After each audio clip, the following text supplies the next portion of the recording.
Hello students, आज हम nth term of NAP से रिलेटेड एग्जांपल 8 को सॉल्व करेंगे। तो चलिए फिर शुरू करते हैं। बहुत ही इंटरेस्टिंग एग्जांपल है ये। Find the 11th term from the last term of the AP. देखिए हमें एपी गिवन है, इसमें 11th टर्म निकालनी है, बट साथ में देखिए ये भी कहा गया है फ्रॉम द लास्ट टर्म। इसका ये मतलब है हम पहले क्या करते आ रहे थे, हम ऐसे करते आ रहे हैं, इसको a1 बोलते हैं, इसको a2 up to so on, बीच में कोई 11th टर्म आएगी और ऐसे चलते चलते इसको हम बोलते हैं an, that is nth term, right. हम a11 निकाल देते थे ऐसे, बट यहाँ पर ये कहा गया कि हमें ये जो काउंटिंग है ये स्टार्टिंग से नहीं, रिवर्स ऑर्डर में लास्ट से शुरू करनी है। दैट इज ये होगा a1 up to so on, ये यहाँ कहीं मुझे a11 मिलेगा रास्ते में और चलते चलते चलते ये हो जाएगा an, राइट। तो मतलब पीछे से मुझे काउंटिंग करनी शुरू करनी है। इट मीन्स अब मुझे इस एपी को रिवर्स ऑर्डर में लिखना है। देखिए -62 चलते चलते 4 7 10। ठीक है फ्रेंड्स, अब आपको ये बात क्लियर होगी। अब देखिए ये चीजें हमारे पास गिवन है। अब आगे चलिए। अब देखिए इसमें फर्स्ट टर्म को 10 नहीं बोलना, बिकॉज अब एपी हमारे लिए ये हो चुकी है रिवर्स ऑर्डर में जो मैंने लिखी है। तो यहाँ पर -62 फर्स्ट टर्म होगी। ऐसे चलते चलते 4 7 10 इनकी पोजीशन अब मुझे नहीं पता। आई डोंट नो ये 20th पोजीशन पर होंगे, 27th पोजीशन पर होंगे, मुझे नहीं पता, बिकॉज बीच में कितनी टर्म्स आ रही है ये नहीं पता। तो लास्ट वाली टर्म को तो हम क्या बोलते हैं, nth टर्म होगी। उससे पहली वाली को क्या बोलेंगे, n-1, राइट। और देखिए हमें निकालना क्या है, टू फाइंड 11th टर्म मुझे अब निकालनी है। ठीक है, अब 11th टर्म निकालने तो किसकी हेल्प लेंगे हम, nth टर्म ऑफ एनएपी का जो हमारा रिलेशन है उसकी हेल्प लेंगे। n की जगह हम 11 पुट करेंगे तो देखिए क्या हो जाएगा, a plus 11 minus 1 into D.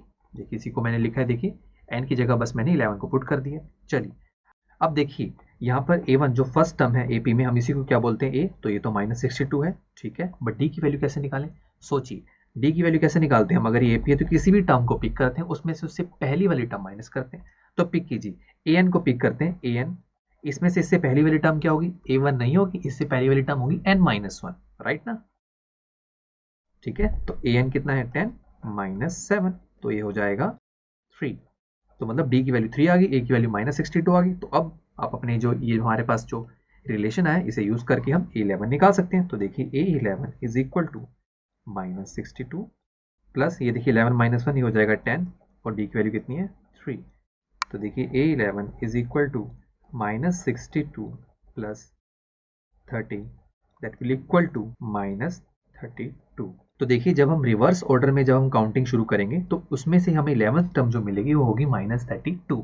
मतलब जैसे यहाँ इसको हम a1 बोल रहे हैं तो a1 a2 a3 पीछे से काउंटिंग करते आएंगे ना, 1 2 3 up to Son, 11th term जो होगी वो -32 होगी।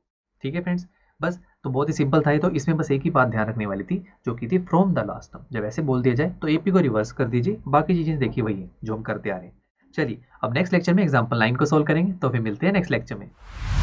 आई एम श्योर स्टूडेंट्स आपको ये लेक्चर काफी पसंद आया होगा और ऐसे ही मजेदार तरीके से अपने हर एक कॉन्सेप्ट क्लियर करने के लिए डाउनलोड कीजिए पीयूस्टैक ऐप को, जहां पर आपके पास और भी बहुत सारे ऑप्शंस होंगे, जैसे कि back exercise solutions, tip videos, sample papers and much more. So what are you waiting for? Download the app now.